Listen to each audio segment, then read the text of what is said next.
Have you seen this stuff? It's incredible. You can type just a few words, a futuristic chrome armchair, photorealistic, and then just watch as this complex 3D model starts to build itself out of nothing. It seriously feels like magic. This is the new reality of generative AI, and it is completely shaking up the creative world. But beyond the amazing demos, what does this really mean for the day-to-day work of artists and designers? That's the big question we're going to tackle today. I mean, on one hand, you've got this promise of just limitless exploration, incredible speed. But on the other hand, there are some very real fears about, is this going to erode our craft? What about authorship? What about the very core of human creativity? This is the tightrope every creative professional is walking right now. All right, so let's dive in. To really cut through all the noise and the hype, we're going to walk through this groundbreaking new study that basically maps out this entire transformation. We're looking at the tech, the workflow, and what it all means for the future. To really get a handle on this, we can't just look at the tool itself. We have to understand the entire creative ecosystem that it plugs into. The artists, their skills, how they work together. That's where the real story is. Now, what's really fascinating here is the fundamental shift in the whole creative process. For decades, 3D design has been all about direct manipulation, an artist, meticulously pushing and pulling vertices and polygons. Now, it's becoming a conversation. The artist provides the intent with a prompt, and the AI serves up these brand new forms. You're shifting from being the sole creator to being more of a creative director. The researchers behind this knew that just measuring the tech wasn't going to be enough. So to see the full picture of this disruption, they pulled out this really powerful framework from organizational science. And that idea is called the socio-technical system. Honestly, the best way to think about it is like a symphony orchestra, right? You can't just focus on getting better violins, that's the technical part.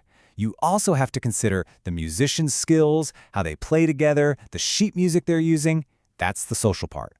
To get a truly great performance, you've got to tune everything together.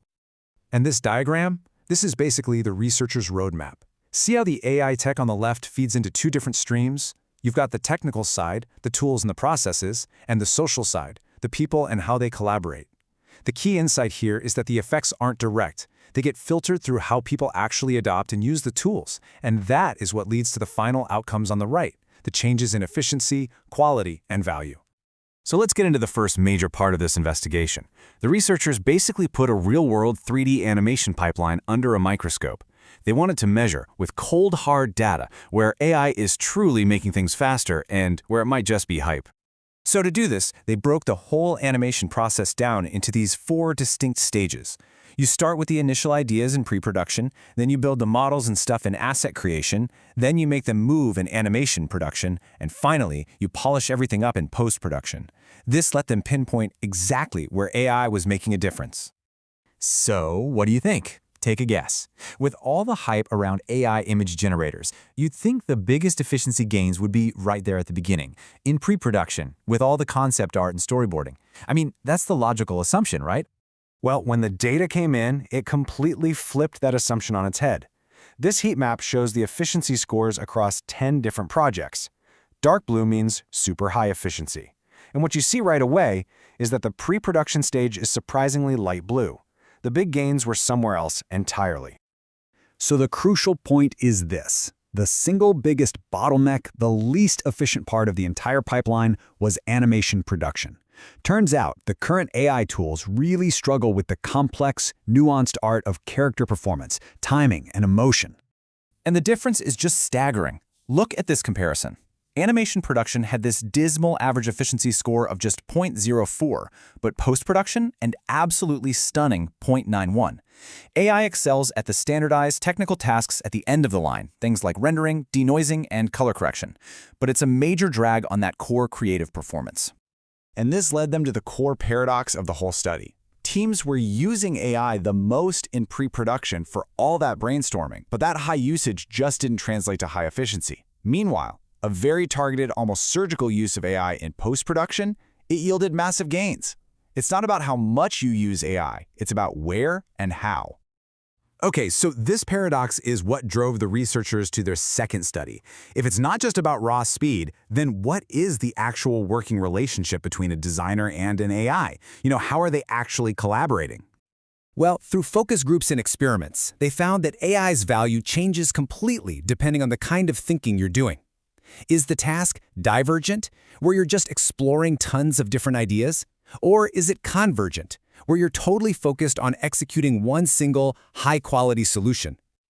And this is what led them to identify AI's two key roles. For those divergent, brainstorming tasks, it acts as an inspiration catalyst, kind of like a partner to help you explore.